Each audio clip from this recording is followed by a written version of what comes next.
So if you're married to a narcissist or a difficult, manipulative husband, you're going to want to watch this video.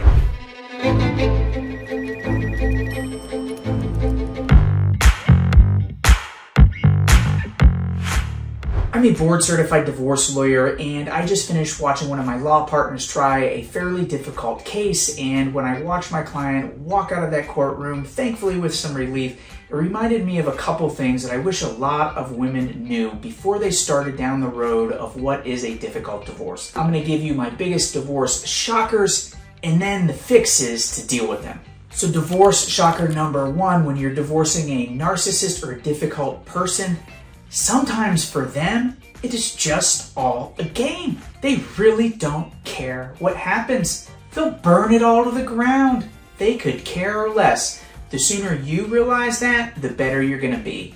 Shocker number two, when you're divorcing a difficult person, settlement negotiations can often just be a complete waste of time. A common goal and a good goal for most people getting divorced is to settle their divorce as soon as possible. It keeps costs down, it minimizes the tensions and conflicts between two people that have to get along, possibly for the rest of their lives if they have kids. And while settlement is admirable, you have to understand when you are dealing with a narcissist or a difficult person, settlement sometimes can be a waste of time.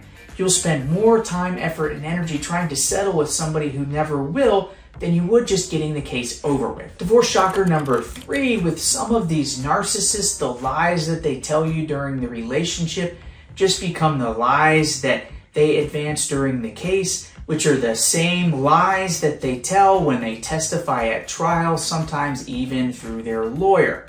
So just be aware that they're gonna keep saying the same wackadoodle crap that they've been telling you in the relationship during the divorce case all the way through the trial. And like I said, sometimes they don't even care how ridiculous it sounds because it's all a game. Divorce shocker number four, when you're divorcing a narcissist, a lot of people are surprised to find out that their husband is accusing them in the litigation of all of their own faults. So if the husband is a tax cheat, he'll accuse you of being a tax cheat.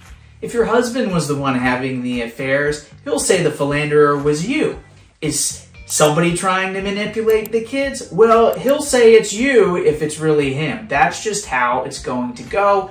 As unfortunate as that is, prepare yourself for that reality. And divorce shocker number five, when you're divorcing a narcissist, well, maybe it's not really a shocker, but don't be caught off guard. Your husband won't care about you in the divorce. And no, he's not going to care about the kids either. It is all about him. It always has been. It always will be. So your divorce is going to be no different. Don't expect your husband to do the right thing. He won't. Hopefully many of you seeing this know that, and that's why you're pursuing the divorce process. But don't be one of those people that think your husband with a psychological disorder is going to turn into the husband that you wanted to be married to when you're trying to divorce him. It just doesn't work that way. So this is not meant to be all doom and gloom. I'm not going to sit here and just identify problems without getting you solutions. So let's get into it. How do you divorce one of these people?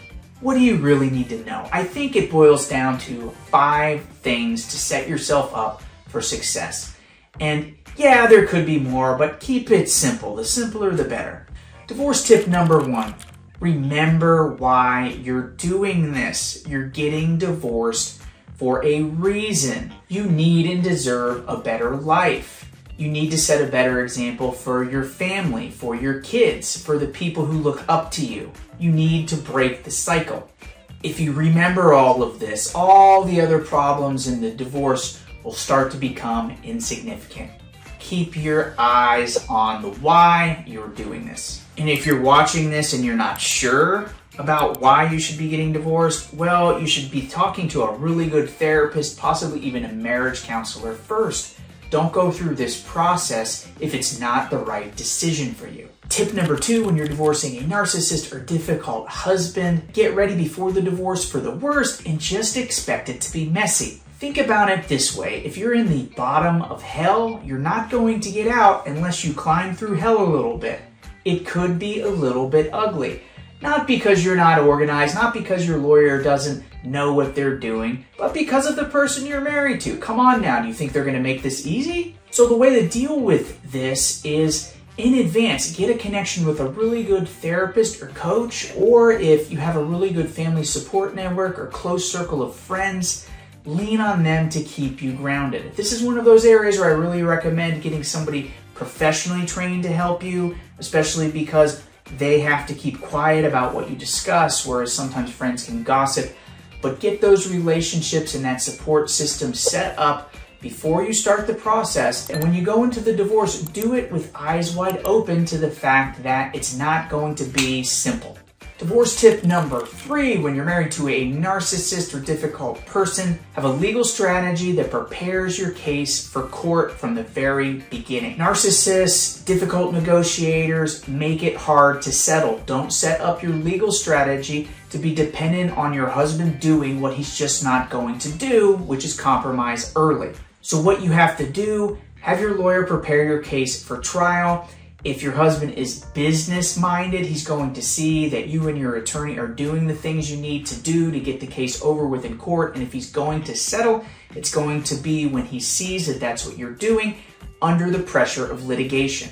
If you just start the divorce case by trying to negotiate with him and he's a difficult individual who doesn't want to get divorced, you're just going to go in circles and circles and circles. And when you do that, things get worse and worse and worse for you, and you're spending money in the process. So don't waste your time, don't waste your money, prepare your case for court.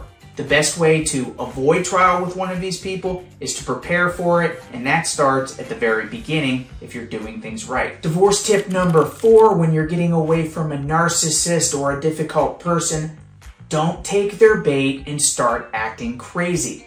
During the divorce case, these people, through their manipulative tactics they've employed during the marriage, aided by their attorney, who's their little puppet, is going to try to push you to the edge, push you to break, make you go bananas. Do not do it. Don't take the bait. Don't be the person that he lies to others about you being. This can come up in many forms. Sometimes he pushes you over the head and you slap him.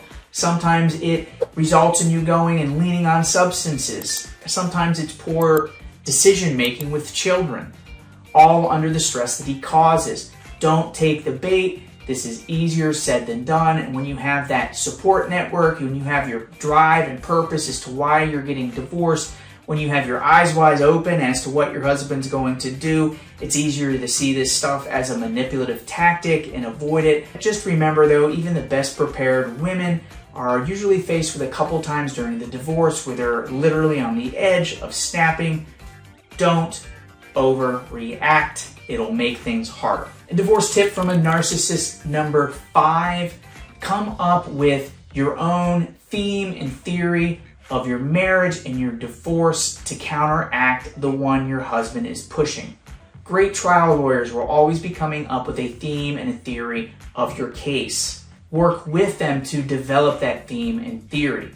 Put together an outline of what your relationship was like and why it's fair for the judge to rule for you. Help your attorney understand that. Make your attorney come up with what's going to be your trial position, the why behind why you should get what you're asking for. And when you come up with that, not only will you have a more organized legal strategy, you will believe every word, and that makes it so much easier to not fall for the nonsense that these difficult men will try to put you through during your divorce just to get a little bit of extra money or the last laugh. Don't let them have that control. Get a theme and theory of your case that you truly believe in. And then, bonus tip, the best way to avoid all of this is don't marry a narcissist the next time. And make sure you are working with a really good therapist to understand how you got into this type of relationship, how to spot the red flags for an unhealthy partner. Don't go through all of this again. It's so much just to get to this point, get out of the relationship. Don't allow the cycle to repeat. Well, I think that's more than enough to talk about in one sitting. What do you think? If you have any comments about this, please put them below. Love any ideas of topics we can do to better help you through a difficult divorce. My name is Christopher Bruce. My law firm is in South Florida. We serve clients from Vero Beach south to Miami. We've got a lot of free resources. Check out the description for our free ebooks, links to our webpage. We take great pride in helping women get out of abusive relationships, to break the cycle, to give themselves, their kids, their grandkids, and those that depend on them a model of what a healthy and happy life and relationship can be.